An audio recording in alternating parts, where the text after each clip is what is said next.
Gary Pruitt. He's the CEO of the Associated Press news agency. He joins us from their headquarters in New York. Gary Pruitt, welcome to Al Jazeera.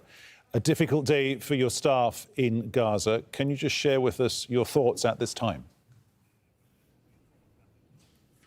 Yes, we were shocked this morning to get news that our building was being targeted.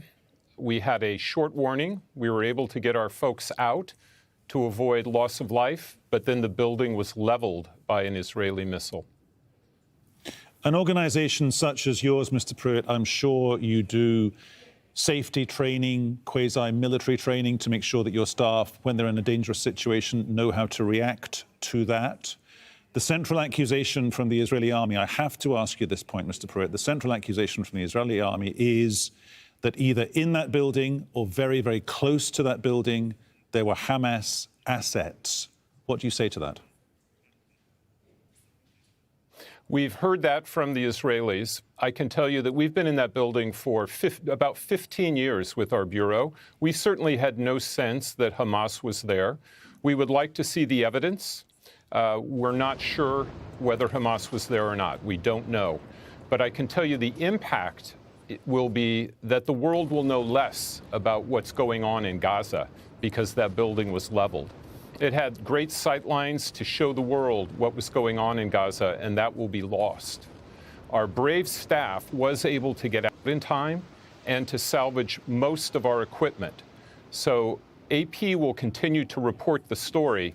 It will impair our ability, but we will continue to report to the world what is happening in Gaza. We had 12 journalists in that building, but all got out safely. Can I just ask you the same question that I asked a media watcher in our NewsHour program a couple of hours ago, Mr. Pruitt? Does this represent something of, I guess, a point of no return, a Rubicon, if you will, for the Israeli military? And it's kind of, the optics maybe smack of desperation, perhaps, because if you want to stop the message getting out, you destroy literally the equipment that the messengers, the journalists, would use. Yes, we're the Associated Press and we deal in facts. So I can't speculate as to what the motivation was, but I can tell you the impact will be to reduce the flow of information coming from Gaza. We'll continue to tell the story, but this hurts our ability to do it. Are your staff regrouping and rebuilding and beginning to do their jobs already? They are.